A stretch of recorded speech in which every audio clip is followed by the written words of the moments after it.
समोसा कांड हिमाचल का चर्चा में है और मेरे साथ इस वक्त कांग्रेस के हिमाचल इकाई के प्रवक्ता और राष्ट्रीय नेता अलग अलग ओहदों पर रहे हैं मनमोहन कटोच साहब मौजूद है। उन्हीं से जानते हैं कि ये जो समोसा कांड हुआ है उसके पीछे की असल वजह क्या है। मनमोहन साहब, बहुत बहुत स्वागत है जी। धन्यवाद भैया, धन्यवाद। जय हिंद। आपसे जानना चाहूंगा कि ये जो समोसा कांड हुआ, विपक्ष लगातार सरकार को घेरे हुए है, तो ये समोसे अगर सरकार नहीं बचा पा रही है, ये इल्जाम लग रहे हैं। हरियाणा से अनिल विज साहब का भी रिप्लाई आया। उसके बाद विपक्ष हिमाचल का जो है वो भी बोल रहा है कि जो समोसे नहीं बचा सकते वो सरकार कैसे चलाएंगे और प्रदेश के लोगों को कैसे बचाएंगे। तो क्या कहेंगे आप? देखिए, जब से हिमाचल प्रदेश की सरकार बनी है कांग्रेस की जी तब से पूरे देश में भाजपा के नेताओं की नजरों में हिमाचल चुपता हुआ नजर आ रहा है।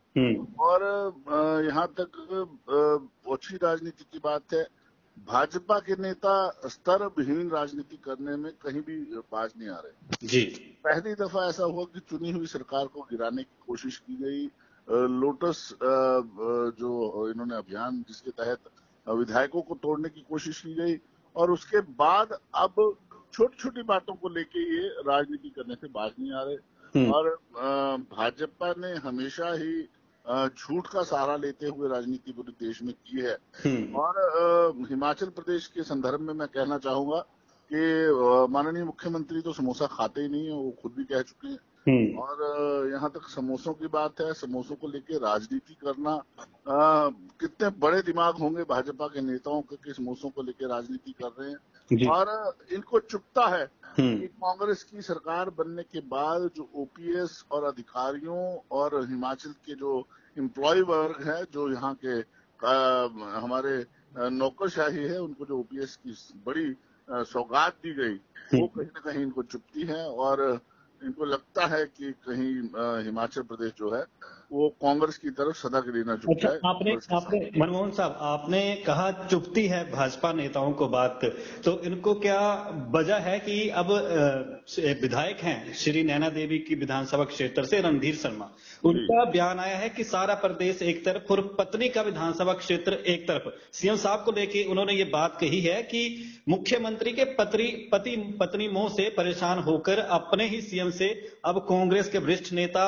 और विधायक नाराज चल रहे हैं। तो आप तो राष्ट्रीय नेता है, क्या अंदर खाते जो विधायक श्री नैना देवी हैं, उन्होंने रणधीर साहब ने जो बात कही वो क्या सच्ची है कि ऐसा चल रहा है कि सीएम साहब से देरा में ही अटके हुए हैं और कांग्रेस वाले नाराज हैं?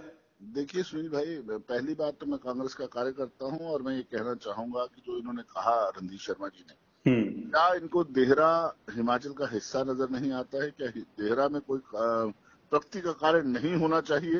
ये सीधे तौर पे कहें कि देहरा में विकास के कार्यों का होना इनको चुभ रहा है। अगर देहरा कहीं आगे बढ़ता है तो ये देहरा के लोगों के लिए सम्मान की बात है, और देहरा के लोग का भी हक, देहरा के लोगों का भी हक बनता है आगे बढ़ने का। प्रदेश के भविष्य के साथ उनका भविष्य भी जुड़ना चाहिए, वो भी आगे बढ़े। बड़े लंबे समय से देहरा कहीं ना कहीं रुका पड़ा था, और देहरा अगर आगे बढ़ रहा है तो खुशी की बात है। देहरा में भी विकास कार्य होने चाहिए, और निरंतर पूरे प्रदेश में काम हो रहे हैं। निरंतर पूरे प्रदेश का विकास हो रहा है और एक समान हो रहा है, और आगे भी होगा। कांग्रेस की सरकारों की जहां तक बात है, कांग्रेस की सरकारों ने पूरे प्रदेश में कोई एक समान विकास दिया है। कांग्रेस की सरकारों ने ही इस प्रदेश को बनाने, इसको संवारने का काम किया है। और निश्चित तौर पे ये जो हमारी मौजूदा सरकार है, ये भी कांग्रेस की सरकार इस प्रदेश को समान विकास देगी। रणधीर शर्मा जी अपने क्षेत्र के बारे में सोचे कि नैना देवी जी जो कि एक महान स्थल है, उसके बारे में उन्होंने क्या किया, उसको लेके उनकी योजनाएं क्या है, वहां के लोगों के साथ उनका कितना सहयोग और उनका कितना उन्होंने कितना काम वहां के लोगों के लिए किया है, उसके बारे में चर्चा करें। वहां के लोगों के साथ चर्चा करें, क्योंकि वो विधायक वहां के हैं।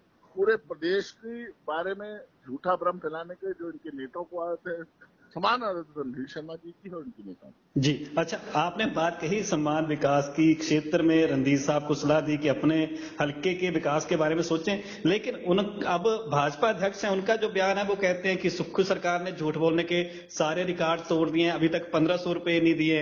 ऐसी बातें कही जा रही हैं, फिर समानता की बात कहां से आएगी? देखिए, बड़े सम्मान के साथ इनके जो नेता हैं पूरे प्रदेश में, मैं कहना चाहूंगा कि झूठ बोलने की जहां तक बात है, 2 करोड़ रोजगार इनके प्रधानमंत्री आज तक हिंदुस्तान के लोगों को, नौजवानों को नहीं दे पाए। जहां तक झूठ बोलने की बात है, 15 लाख रुपए का इंतजार हर कोई व्यक्ति आज तक पिछले 10 साल में, पिछले 11 साल में हर कोई व्यक्ति कर रहा है कि 15 लाख रुपए कब मेरे खाते में आएगा। जहां तक झूठ बोलने की बात है, तो जो बड़ी बड़ी बातें इनके राष्ट्रीय नेताओं ने की थी, एक उंगली उनकी तरफ भी उठाने के, अगर ये दम रखते हैं इनके नेता, तो एक उंगली उनकी तरफ भी उठाएं और कहें, सच सच कहें कि जो इनकी केंद्र की सरकार है, जो बातें उन्होंने रखी थी, और यहाँ तक कहा गया था कि इनके प्रधानमंत्री द्वारा कि हिमाचल प्रदेश मेरा दूसरा घर है, और हिमाचल प्रदेश में जब आपदा आती है तब प्रधानमंत्री से लेके तमाम नेता भाजपा के नजर नहीं आते। इनके नेता कहीं न कहीं बिल में घुस जाते हैं जब लोगों को उनकी जरूरत होती है, और देश को कहीं न कहीं तोड़ने की, देश को गलत रास्ते पे भटकाने की इनकी जो आदतें हैं, वो देश के लोग धीरे धीरे समझेंगे और आने वाले समय में इनको करारा जवाब मिलेगा। चलिए, जवाब क्या मिलेगा और लोग क्या समझेंगे। फिलहाल मनमोहन साहब हमारे साथ बातचीत करने के लिए और कुछ कीमती सवालों का जवाब देने के लिए बहुत बहुत धन्यवाद जी। बहुत बहुत धन्यवाद भैया। जय हिंद।